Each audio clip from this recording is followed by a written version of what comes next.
Harvard Divinity School. Chaplaincy Across Fields, Nurturing Resilience and Compassion, March 19th, 2024. Right. All right. Hello, my name is Chandra Mohammed, and I am the Associate Director for Alumni Relations at Harvard Divinity School. We are so glad to have so many of you here today for our discussion on chaplaincy, resilience, and compassion. Fantastic. Before we bring forward this fantastic, wonderful panel, I am excited to introduce you to the Dean of Harvard Divinity School, Dr. Marla Frederick, who will share a few opening remarks. Great. Dean Frederick is a trailblazing scholar whose groundbreaking work has provided crucial insights into the intersections of religion, race, and culture. Through her award-winning books and teachings, she has helped us better understand the richness and diversity of religious experiences across communities. Beyond her academic accomplishments, Dean Frederick is also a very thoughtful leader who has served Harvard with distinction for many years. She has long demonstrated her commitment to supporting our students and our faculty. Under Dean Frederick's guidance, Harvard Divinity School will continue its tradition of excellence while addressing the most pressing issues of our time. So please join me in giving her a very warm virtual welcome as our new Dean. Dean Frederick, thank you for being here. Thank you. Thank you so much, Chandra. Hello, everyone. And I just want you to know how excited I am to be here with you today. There are more than 100, I hear maybe 200 people registered for this webinar to hear from our wonderful HDS alumni.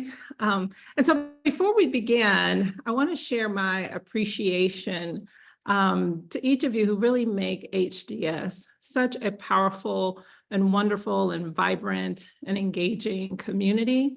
I want to thank our alumni relations team, thank Chandra Mohammed and Kristen Pont. They are doing a tremendous job. And I also want to thank each of you who have really warmly welcomed me this semester. And if we haven't had a chance to meet, I really hope that I'll have a chance to meet you at the Gomes Honors Awards on May 9th or at other future events. I just want to say a bit about myself and coming to this place. Earlier in my career at Harvard, I was fortunate to really work closely with HDS through the Committee on the Study of Religion. And this connection between the Faculty of Arts and Sciences and the Divinity School creates, I believe, a vital network of professors and students interested in different faith traditions and understandings of religion. And so throughout my time with the committee and later through the decanal interview process, I found myself drawn to the mission of HDS to educate students of religion for intellectual leadership, professional service, and for ministry. And such a mission, I believe, is certainly a lofty ideal for institutions committed to just one faith tradition. And here we are building a multifaceted, multi-religious school truly to the ideal of pluralism. This, as you all well know, is no easy task. We have a strong foundation at HDS with strength in academics and ministry and in religion and public life to truly support the work that we do. And so today's discussion, you'll have the privilege of hearing from three truly exceptional alumni, those serving at different institutions and practicing various faith traditions. They are each committed to making a much needed difference in the world through chaplaincy. And I can certainly think of no better person to introduce this esteemed panel than our own chaplain and director of religion and spiritual life here, and that is our very own Kerry Maloney. And so, Kerry, I want to turn it over to you. Thank you, Dean Frederick, and thank you for coming back to Harvard. We are thrilled to have you here. So welcome home. And welcome to all of you who are joining us. I'm watching the chat and the names popping up, and we are in a remarkable company this afternoon here of colleagues and frankly, dear friends. I'm recognizing most of the names as HDS beloved alums. So many thanks to you for joining us today. And special thanks to our panelists, our esteemed panelists for joining us today. Also, remarkable colleagues and dear friends, each and every one of them. So I'm going to ask them to introduce themselves to you briefly. We'll begin with you, Venerable Priya Sraman. Thank you so much, Kerry, and good afternoon to everyone. Good morning or good evening to those of you from different places in the US and in the world. So I am Venerable Priya Rakkhit Sraman. Right now, I am the Buddhist Chaplain at Emory University, and I graduated from Harvard Divinity School in 2017. Before that, before coming to Emory University, I also worked briefly at Tufts University as the Buddhist Chaplain. And obviously, I'm a Buddhist monk. I'm ordained in the Theravada Buddhist tradition. Originally, I am actually from Bangladesh, and I left Bangladesh to go to study in Sri Lanka, and then went to Thailand to attend college in a Buddhist university, after which I went to do a brief one-year Master of Buddhist Studies at Hong Kong University before coming to Harvard Divinity School, first as a Buddhist Ministry Initiative International Fellow, and then after that 1 year experience, moving on to the Master of Divinity program. And I'm very happy to be here. Thank you so much. Beautiful. Thanks for joining us, Priya. Dr. Celene Ibrahim.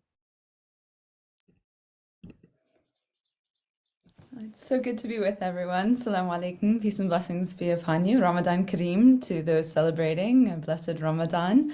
Thank you to Chandra Mohammed and Kristen Pont and Kerry and Maloney and Dean Frederick for the warm welcome. It's wonderful to be with my colleague, the Venerable Priya. Priya and I worked in chaplaincy at Tufts University together, where I served as the Muslim Chaplain. And I'm currently at the Groton School, which is a school in the Episcopal tradition, where I serve as the Muslim Chaplain, and then I also teach religion and philosophy courses.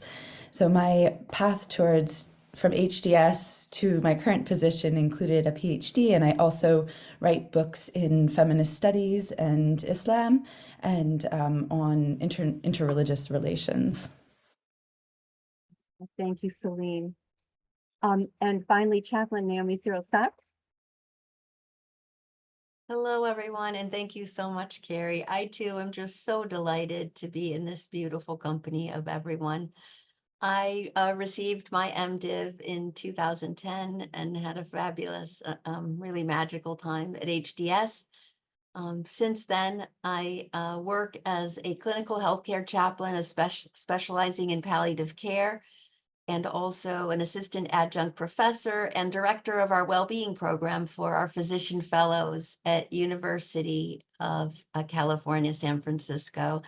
I focus a lot on mind-body interventions for well-being and addressing pain, and spiritual, religious, and existential pluralism and justice in healthcare. I'm just so delighted to be here. Thank you so much, every one of you, for joining us today. Seeing your faces, floods of memories come back to me of your time with us at HDS. And Naomi, in particular, I always remember you encouraging us to religious intimacy with one another while at HDS and beyond. So we're going to explore that today, and to be intimate together in the ether across time and space here with each other.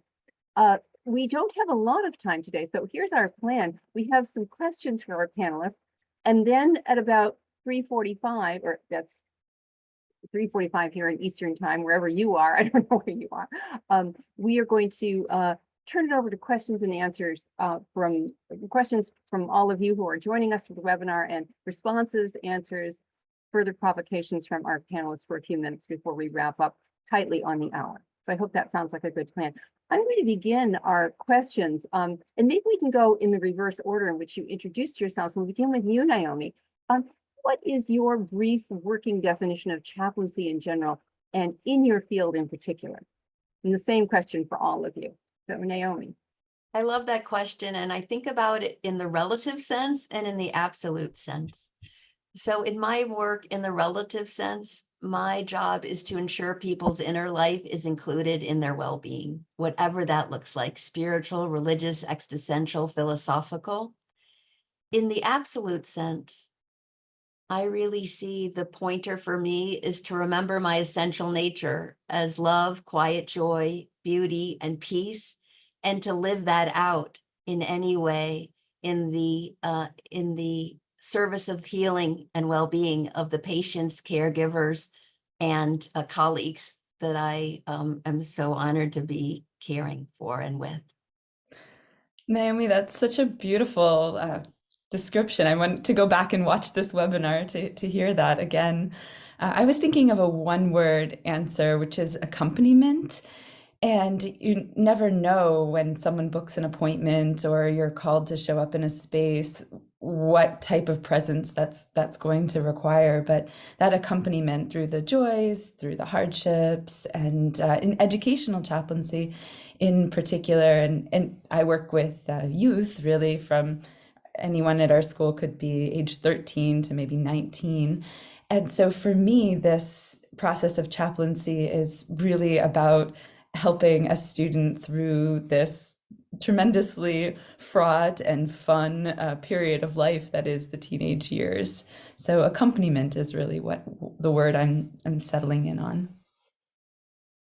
Thank you both so much for sharing that. One of the good things of attending a panel like this is that you don't have to add so much because there's so much wisdom coming from the others. So I love what both of you have said, and I was thinking of chaplaincy specific to my role here is like a resource for the religious, spiritual, pastoral curiosities and the needs of the campus community. And so that involves students, staff, and faculty.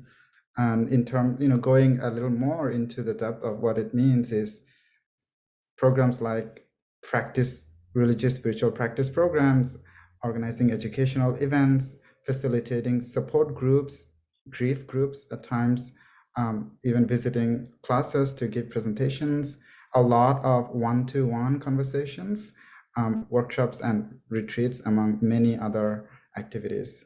And just, the one-word definition that Celene, you have brought up, made me think about, whenever I think about chaplaincy in general, in my experience, what I think about is words like tending to, or attending, or nursing, nursing you may call it the spirit or the soul of the person, right?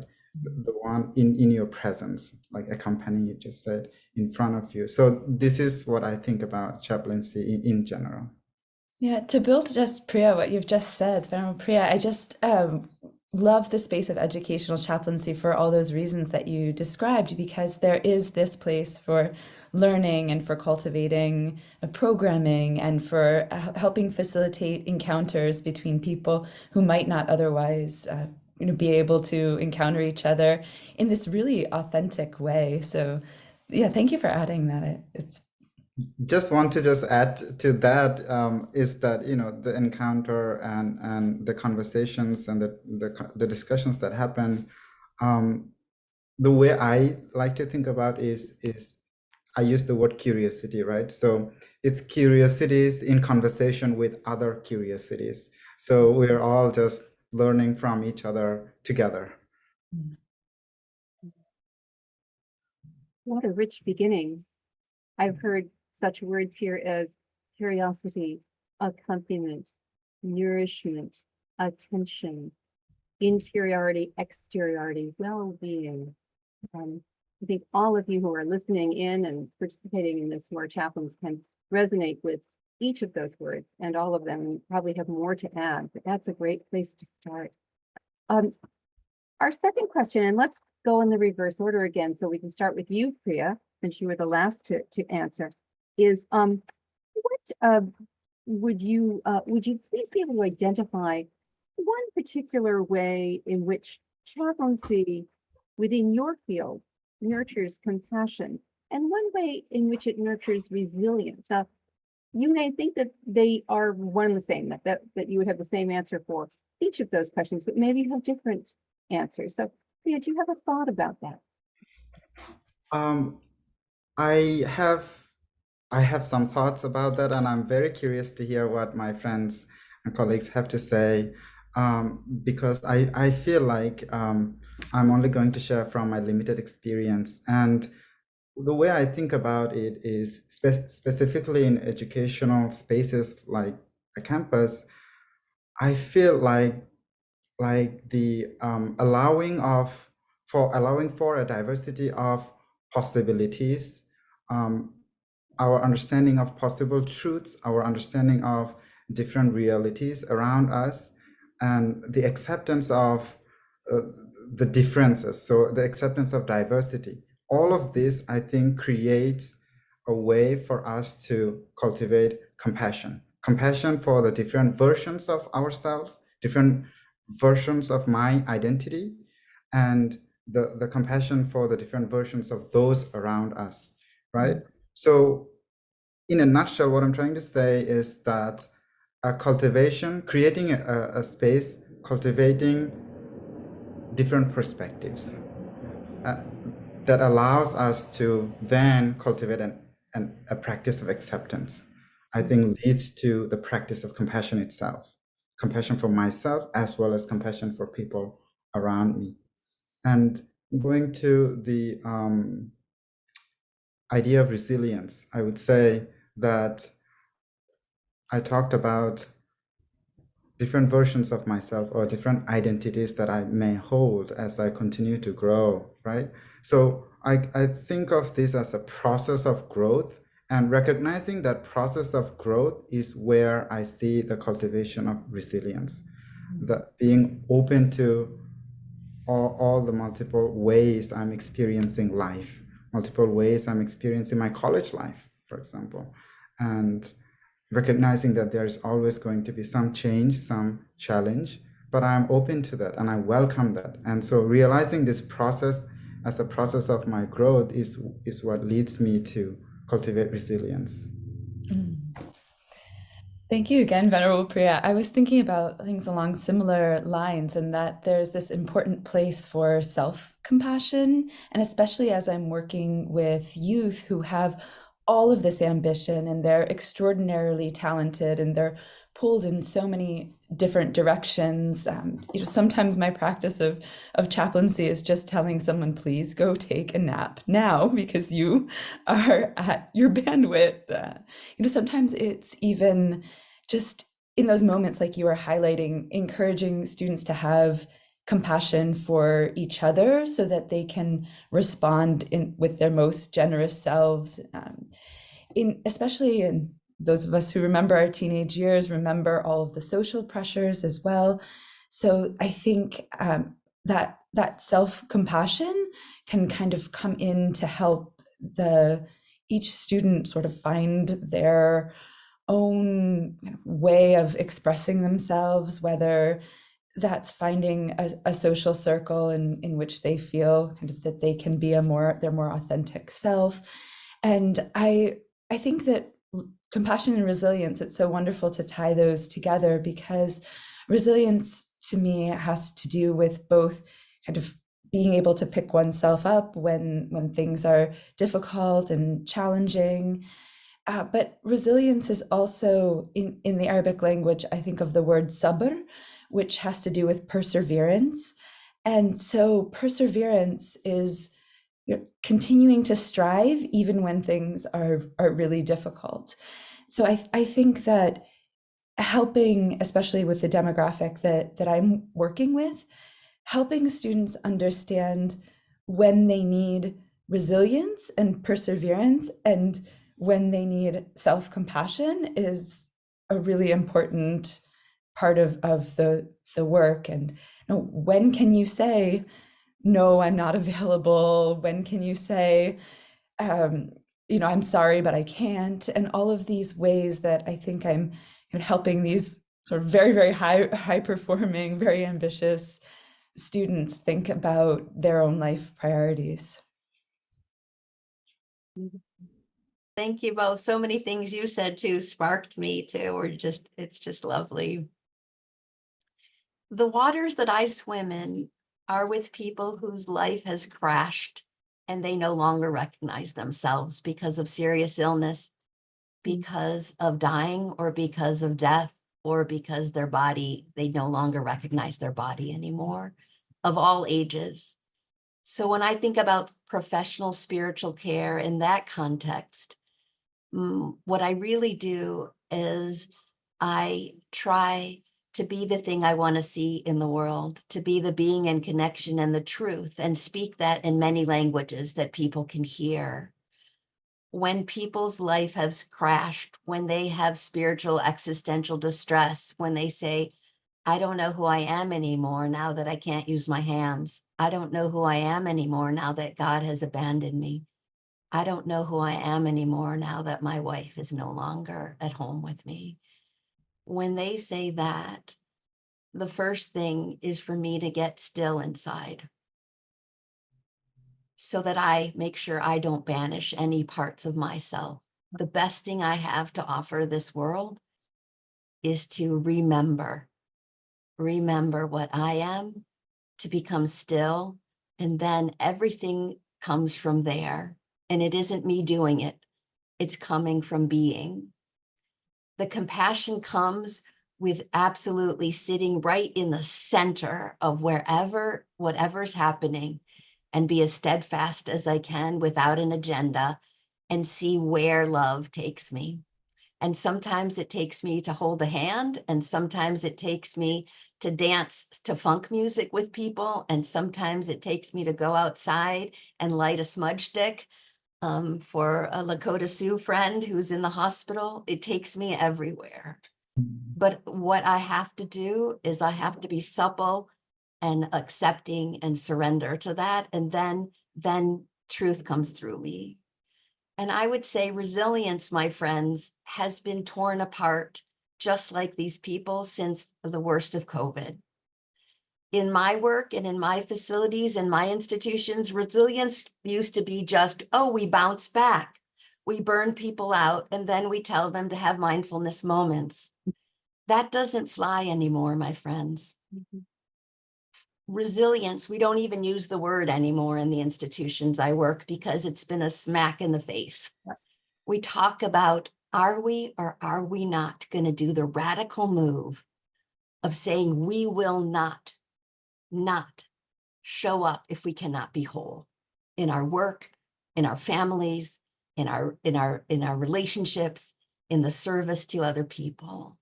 And so well-being, we call it now, is quite radical. It's about dismantling systems that oppress us.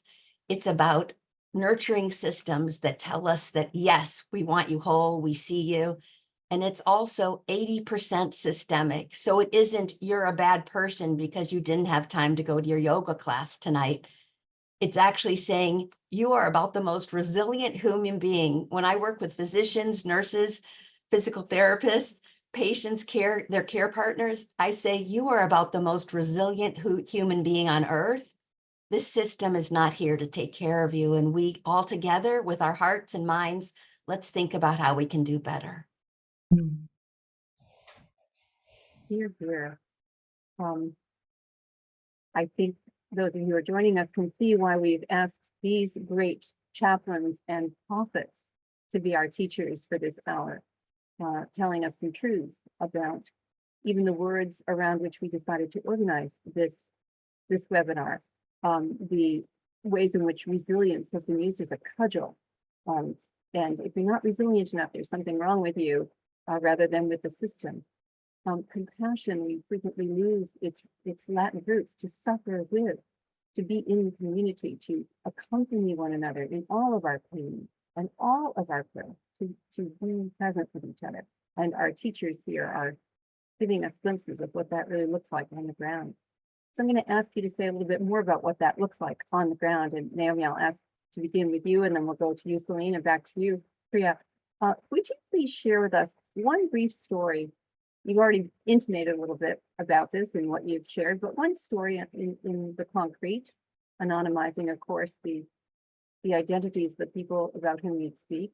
One brief story of a person or a community that you have accompanied as a chaplain, in that nurturing of compassion, in that, if not nurturing of a resilience, a witness to the resilience that they already have, as you spoke about so beautifully, Naomi, not the one that we would assign them to have, but the resilience, the elasticity, the beauty and growth of the human spirit in the face of very difficult odds. Right? So Naomi, why don't you begin and tell us a story? Thank you so much. So if there's a hashtag to this story, I used to would say a bumper sticker, but nobody puts bumper stickers on anymore. If there's a hashtag to this story, it's a line from a Mark Nepo poem. I'm sure some of you know Mark Nepo. Accepting this, my efforts now turn from trying to outrun suffering to finding love wherever, from accepting love wherever I can find it. And Rosebud, a woman I was working with, helped me accept love wherever I could find it. She was a woman that I came in to see initially, and her blanket was over her head, and her room was dark, and their shades were drawn. And all of the nurses and physicians and teams said, you know what? She's screaming out in pain every day. Help me, help me. She was dealing with advanced cancer. And so I went in and I sat with her for a few minutes and just sat there in the dark in the chair. And then after a while, I said, Rosebud. She said, yeah. I said, this really sucks, doesn't it? She said, yeah, finally, someone just says it like it is. She was a woman who lived on the streets and had a hard life. And she did not like being in the hospital, and she did not like being woken up, and she did not like that she was dying. And I went in a couple of times with her, and I got to know her a little better. And she kept saying, the goddess has abandoned me. Naomi, the goddess has abandoned me. And I said, tell me more about the goddess. And she said, I know a lot about the goddess. I draw pictures of goddesses all the time. I said, really? I said, what if I got some stuff for you to draw some goddesses? Do you think you could do that? And so I got her a bunch of art supplies. And she started to draw these beautiful, fierce red and black women goddesses with armor on and their fists up and radiating hair. And we started to plaster them all over the room. And these goddesses came to attend her and support her. And then she said, Naomi, these are strong goddesses, but I feel like I'm not strong now. And I've had a really hard life. And nobody really knows how hard it's been.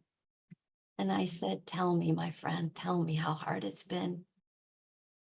And so then we decided that I would come in and I would take notes, and she would tell me day by day about her life. And then we decided we would put it into a book. And I said, Rosebud, do you think you could illustrate this book of your life for us? It would be so beautiful. So she spent time in her last few weeks of life drawing the goddesses that were associated with each of the stories of her life. And then we bound the book and we gave it to her. And she wept. And she said, I never knew my life was so important.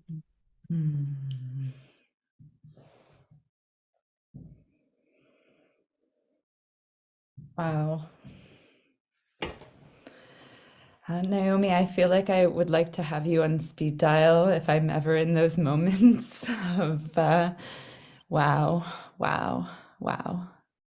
Thank you for the tremendous work that you do. That's amazing. I love too in your story the way that you sense just the question to ask, or the a subtle suggestion to help someone shift their energy, their way of being. So wow, what an incredible story. So my experiences, thankfully, working with youth have not revolved around death or dying, and more coming into moments but still coming into moments of themselves. And so the school that I work at is about 140 years old and has been majority Christian for the vast majority of its existence is predominantly Christian students. And I do have a small group of Muslim students, and we never had a prayer space per se that kind of felt like our own. And this year, we thankfully, to the collaboration with the other chaplain on campus, who's the main chaplain of our school, an Episcopal priest, Reverend Allison Reed, thankfully for her persistent efforts, so the Dean of Students had an abandoned office that we were able to turn into a prayer space. And once we had this beautiful prayer space, we started thinking that we actually could use a Friday prayer, because the Friday prayer was one thing about campus that we hadn't quite established that was really important. We had halal dining options, and we had a kind of a community that was gathering regularly for study, and we had kind of other facets of what makes Muslim life. But we finally had this prayer space, and it happens that in the winter the prayer time hits perfectly on the lunch block. So my students are now having a Jummah prayer, and we need a Jummah prayer leader. I don't lead the Jummah prayers. And so I worked with one of our young students who's 15 years old. And for his very first prayer, he borrowed an abaya, a galabeya, which is a kind of a long and traditional dress, and just gave this most beautiful Friday sermon. And it was, in some ways, we're just this very tiny community in this very tiny space. And, here we have our teenage imam, but he did a absolutely fantastic job. And to kind of sit there as we kind of sit on the floor, and I'm looking up to him, and he's quite tall, and I'm literally looking up to him. It was just this beautiful moment of him growing into this kind of his potential as a religious leader. And I overheard him once introduce himself as the imam in training of Groton School. So it just touched my heart. And maybe someday he'll end up as an imam. Maybe I'll send him to Harvard Divinity School, and we'll see where that goes. But just really, really touching moment.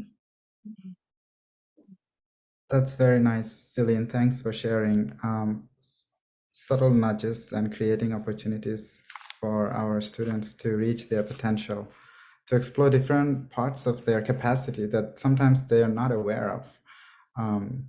I think it's so important. I really, the words that you said, Naomi, at the very end, never knew my life was so important. The person that you were tending to said that. I think I have experienced similar expressions in my interactions with a lot of my students, also not realizing or seeking validation for who they are, and not realizing how important life is, their lives are, right? I've been working with a student who has been carrying a lot of guilt,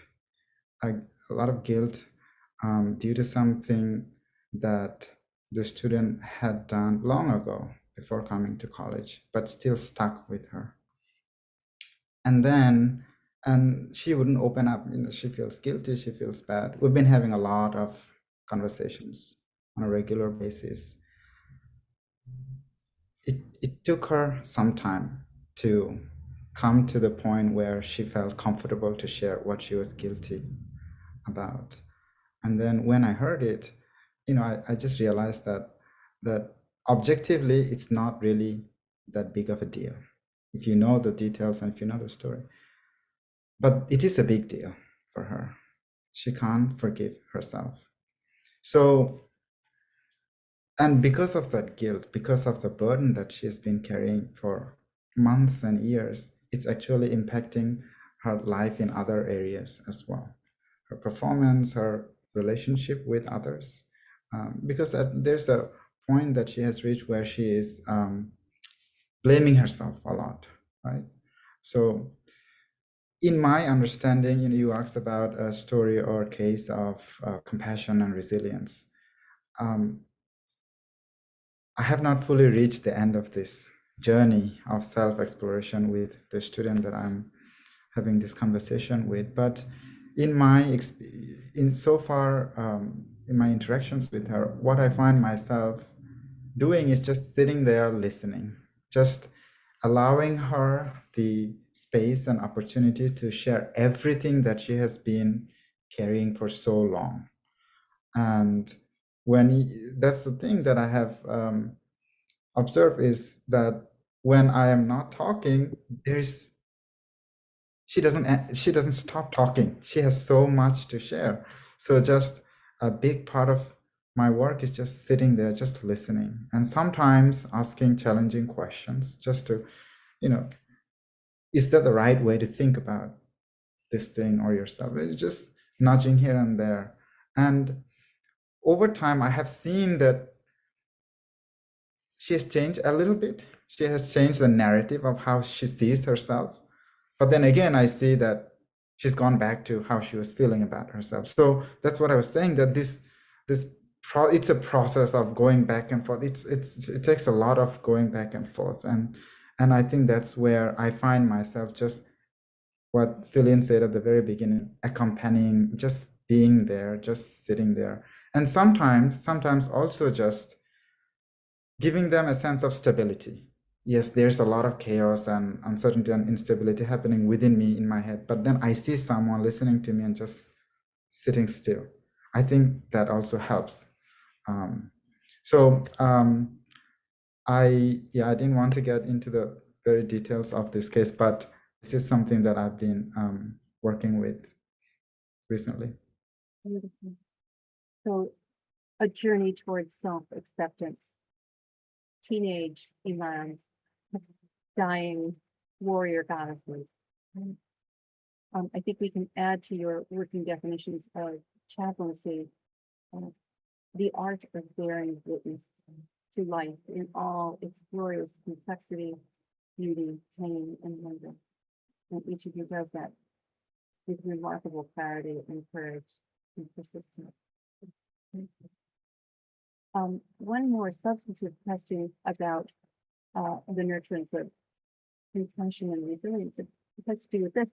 What specific practice or resource have you found especially helpful to yourselves in the nurturance of compassion and resilience in your role as chaplains? It's the work that you all do day in and day out, that so many of you do on this webinar day in and day out, demands endless amounts of energy and attention and work and commitment. And it's always been difficult at every moment in history, I'm sure. I think we can say that this last year has been particularly demanding for each of you, for all of us, in many ways. So while it's always important to nurture ourselves as chaplains, I'm wondering, especially at this point in history, what are you relying on? What practices are you trying? What resources are you calling upon for those, for that growth in yourself, for that nurturance of elasticity and the capacity to suffer with your own self, to be bearing witness to your own self as you bear witness with others? So let's begin with you, Priya. Yeah, thank you so much. I'm thinking of a few things, and one is contemplation, meditation, reflection, all of that, and contemplating what, right? So I think there's a lot of benefit and learning and cultivation that comes out of contemplating on moments and interactions and experiences where I have encountered compassion, from others to me, right? I feel like that those encounters of compassion from others to us teaches us a lot about how we can also be compassionate to others. And then you talked about nurturing compassion for ourselves. How can I be compassionate to myself too? So really being intentional, giving myself time to contemplate on these things. How can I do self-care? Where do I need care for myself, right? And how can I do that, right? I think the way I talk about meditation with my students is it's a medium of reconnecting with myself. So using that space to reconnect with myself, to see where I can help myself, how can I care for myself, right? The other thing I want to say is actually connected, is having time for myself. It doesn't necessarily mean I'm meditating or contemplating, but giving myself time for my own self-care, for my joy, for my we have this thing of refilling the cup, right? So that I can find joy and inspiration, motivation, strength to keep going. Because I think if we are unable to do that, then exhaustion, that burnout is so real. So just finding time away from things that take a lot of our strength, going away from that and actually refilling that strength, refueling ourselves. And then it can be unique, it's unique individual to individual. So just realizing that's what I do for myself, is just finding a lot of time to do nothing. In those moments when I'm trying to refill the cup, one of the practices that I go to is a practice of dhikr, which is just the ancient wisdom of this practice. And the different dhikrs that are great from the Islamic tradition for compassion and resilience have to do with the names of God, which Al-Rahman and Al-Rahim both are names that evoke different aspects of compassion. So I'll just recite as I walk from place to place, Ya Rahman, Ya Rahim, Ya Rahman, Ya Rahim, as a type of mantra. And it's a practice of evoking the divine by a particular quality that you yourself are also hoping to imbibe and to kind of live into. And another name for the divine is Ya Sabur. Well, Ya is the particle of calling in Arabic, so like O would be the equivalent. So, Ya Sabur would be like, a one who perseveres. And in kind of calling on the divine by that kind of name, that energy, then it's at the same time a prayer kind of asking for that particular quality. And so it's just an example of some of the different dhikrs, but I often find that using some type of kind of meditative practice as a grounding practice, as a clearing practice, to kind of maintain my energy in a space where it's kind of healthy and flourishing. And especially in these moments that have been very difficult, it could be that I'm witnessing, it could be that I've just read a news article today about famine, human-induced famine. But then we still have to function in our day-to-day lives. And so in my work with students, I'm also trying to show them, how do you show up in this energy, witnessing these horrific things in the world, but then 5 minutes later go in and take a math test because that's what you have to do right now. And so that practice of chanting kind of helps refocus the energy to do another task. I love this rhythm of emptying and filling and emptying and filling. It's just beautiful. I can almost see the waves. Really lovely. The best thing that the worst of COVID did for me is it totally destroyed my identity as a chaplain.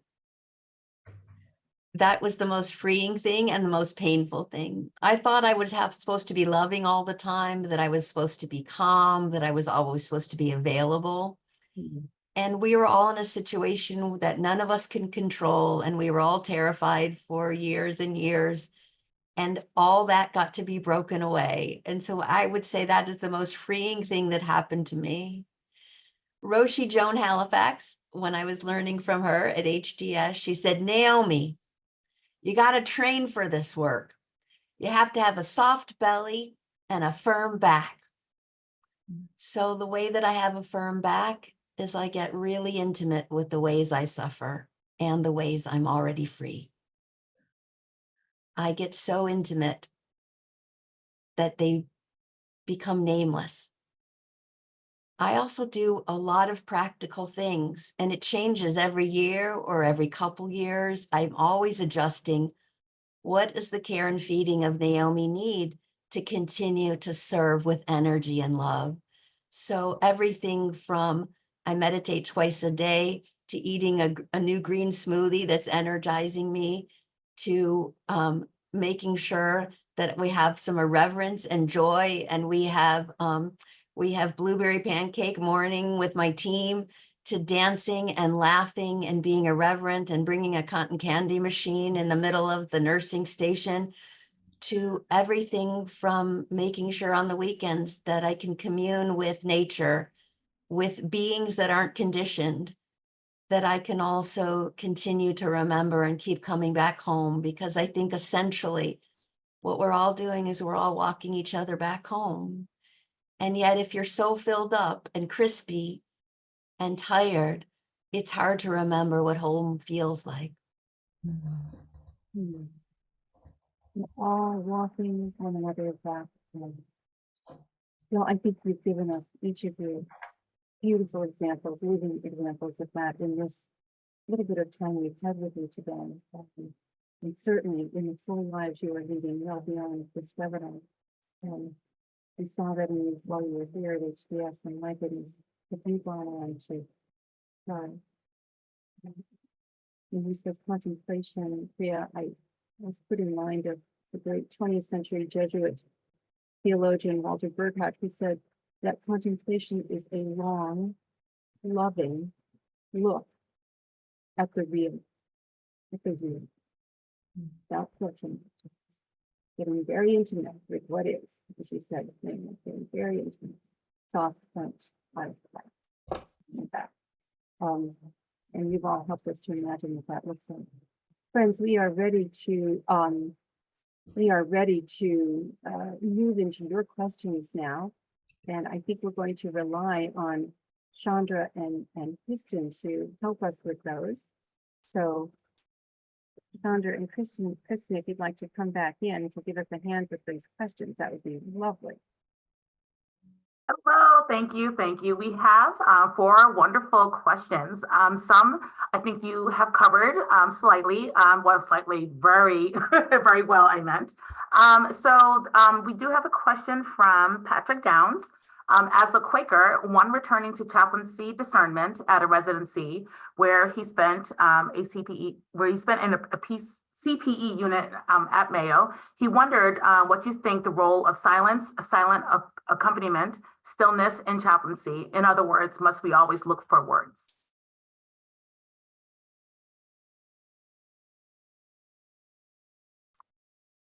We're just being still with that. We don't need her. Great. Well, as you think about that one, this one actually sounds very interesting from Ben. If you weren't a chaplain today, what might you be doing? I think for the first question, I think for the first question, we were all sort of waiting for each other there, but I'll jump in on this one. I go back and forth in my roles between being an academic and being a chaplain, which is quite good for my soul because they require different capacities. So when I'm when I'm not being a chaplain, I'm living into my other hat that also involves religion and religious literacy. And but I think it's if I wasn't an academic and I wasn't a chaplain, I kind of want to be a professional gardener. I love that. And I'll go back to the quiet. The alchemy that happens in a space when there are no words, beyond words, is transformative. So I don't use silence. I try to tap into the silence that we all are. And when that happens, it also evokes that in others. And then things come beyond words. So absolutely, this is not a neck up pursuit. And it also means that we don't just say listening is like, oh, that's good. We kind of just check that off. Listening is as complex and sensitive an intervention as anything that I do. And I don't just need to listen to others. I need to listen to myself and my own triggers and reactions and see what's happening to me as I continue to move through my work. And as far as what I would do, I would be gardening with Celene, and I would probably have a bed and breakfast by the ocean, and I might do some improv. The irreverence is just bubbling up inside of me. So I think there'd be some goofiness involved. Sign me up. I'm going to that bed and breakfast. And I'm jumping in that garden with you both. I'm just gonna take a nap while you are gardening. Good too. Oh, that reminds me, actually, I probably make some food for all of us while you're doing the garden. I love making food sometimes and sharing it with people. You can harvest the things we get out of the garden. Yes, absolutely, yes. The question about silence, stillness in chaplaincy, I see that the question, you ended the question with, must we always look for words, right? And it makes me think, at least in my experience, when I'm actively looking for words, searching for something, it is a challenge for me to be present with the person. So I feel like when we are truly present there, we don't need to look for words or anything. They come to us, and just to trust in that experience and let that guide our interaction with anyone in front of us, right? So that I would say, just to think about that. Yeah, thank you. What would you cook us? It depends on what you harvest.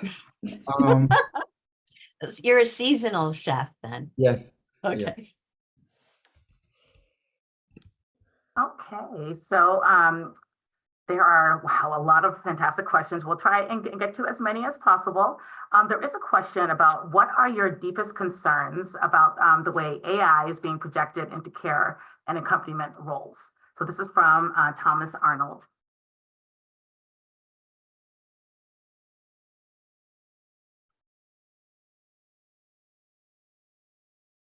We can also actually put that with another question from Wilson about what worries you about the future of chaplaincy. So maybe I just led you to the answer as a profession and a vocation. I was going to say AI, I work in San Francisco, and so high tech and AI. Just the other day, we looked up what is death? ChatGPT, and give me a picture of death. And so people now are playing around with it and seeing what it comes up with. What's a goals of care conversation for this person? So right now, I think as far as I'm seeing it in my work, it's really being used in medicine a lot more, so people don't have to chart as much. So that there's a lot of rote things and a lot of records kinds of things that it's being used automatically for. I don't go into the fear of it so much, but I could see that there are times that AI is not conscious. We actually need conscious beings doing this work. What I worry about chaplaincy is that we continue, at least in my institutions, to continue to think you can be rational and materialistic and humanist, or you're spiritual, magical, and irreverent and transpersonal. And I just feel like continuing to make these false dichotomies and not being holistic. For instance, in around the country, but especially here in the Bay Area, psychedelics is getting to be a huge thing.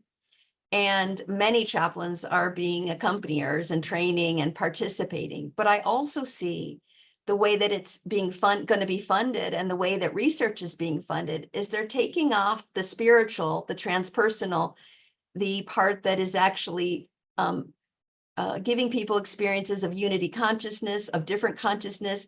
They're taking that off, making it a psychological thing and not paying for the integration, for the months and months or weeks and weeks of integration that anyone would need if they get opened up to a larger sense of consciousness. So my fear is the same fear we've probably had in chaplaincy or spiritual care for years, is it's not because people can only focus on one pattern and certain patterns get funded, that the holistic experience of being human gets to be cut off. And then also the spiritual elements, and chaplains are not always included as the experts in the inner life in the way that they should be. So that worries me sometimes. I think I'm going to also just celebrate some of the ways in which chaplaincy is getting recognition and the value of chaplains, whether it's healthcare settings, educational settings. There was a question I saw in the chat come through: what other settings do people work in? Prison chaplaincy as well. In the Boston area, I have a friend we're going to share resources. So American Imam is the book that just came out, and he talks about his experience as a prison chaplain and how transformative that was for himself, of course, but also for so many people that he worked with. So the prisons and just this, the possibilities. I think more and more corporate workplaces are also seeing the value of having spiritual caregivers on at hand. So I'm encouraged by that. One thing I'm sort of a little discouraged by is maybe the amount of need that's coming sort of at us, and if we're really going to accompany people, that takes a lot of time, and so there's a question of bandwidth. I think as our value is known, then hopefully there'll be more people stepping into this space and more hiring.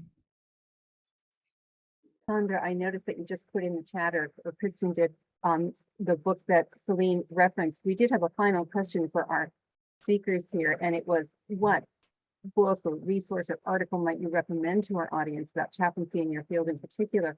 And a few of our folks here are recent authors of their own books on the field, so we'd love to give them the chance to promote that, or to let people know what those are and any other things that they would recommend to us. So Naomi, do you want to start? Yes, we have an exciting book called Intentionally Interprofessional Palliative Care. And it's really it was all co-authored by doctors, nurse, chaplain, social worker, and each chapter is different professions collaborating on each topic. And it really talks about this alchemy. How do we create trust, vulnerability, and psychological safety to be able to collaborate with all of the professions in any environment that we're in? It's Oxford University Press, coming out at the end of April. Congratulations, and we look forward to that, Naomi. Beautiful. Celene is the author of several books. Do you want to tell us some of yours? Oh, the one that maybe pertains the most to chaplaincy, it's called One Nation Indivisible. I got that from somewhere. Seeking liberty and justice from the pulpit to the streets. I had initially drawn, it's an edited collection. I initially drew it together in the rise of the Trump era, the first rise. And so it's a book that helps humanize Islam and Muslims for an American audience, with contributions from different religious leaders and Muslims themselves who work across religious divides. So it's called One Nation Indivisible. And actually the bulletin, the Harvard Divinity Bulletin, has some excerpts of it.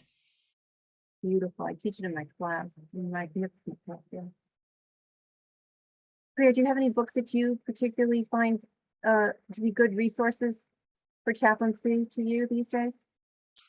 For chaplaincy, there are so many. I have one that I was inspired by a lot personally, but I don't think that's a good recommendation for all, because it's just so personal, and it's actually not even a Buddhist book. It's not even a chaplaincy book. It's a selected poem by Rumi, and That's fine. More than fine. That's yes, wonderful. that's the book. And I am no expert on mysticism or Islam at all. It's just whenever I read that, the way I feel about what I read has transformed a lot of my outlook on the world and has informed me a lot about how I am moving around. So helped me a lot. And just one other book I was thinking of sharing is a book by a Buddhist teacher, Peace is Every Step. I think can be a good way to think about, how to maybe cultivate compassion, resilience, mindfulness on a regular day-to-day basis. Peace is Every Step. That's one of Thich Nhat Hanh's great classics. Yes. Excellent. From the bottom of our hearts, thank you. I want to thank you, Kerry, Venerable Priya, Celene, and Naomi for sharing your truths, touching our souls and drawing our tears. You created such an unforgettable moment of connection that we will always cherish. So thank you. And thank you, Dean Frederick, for joining us and sharing your visionary leadership. Your guidance will light our path. And thank you so much to everyone who joined us today. These were some fantastic questions. So I hope you'll stay connected with me, with all of us actually, following Harvard Divinity School on Facebook, Instagram, and LinkedIn. We look forward to connecting with you. Thank you all very much and have a wonderful morning, night, afternoon, wherever you are in the world. Thank you. Thank you, everyone. Thank you so much. Thank you. Sponsor, HDS Office of Development and External Relations. Copyright 2024, the President and Fellows of Harvard College.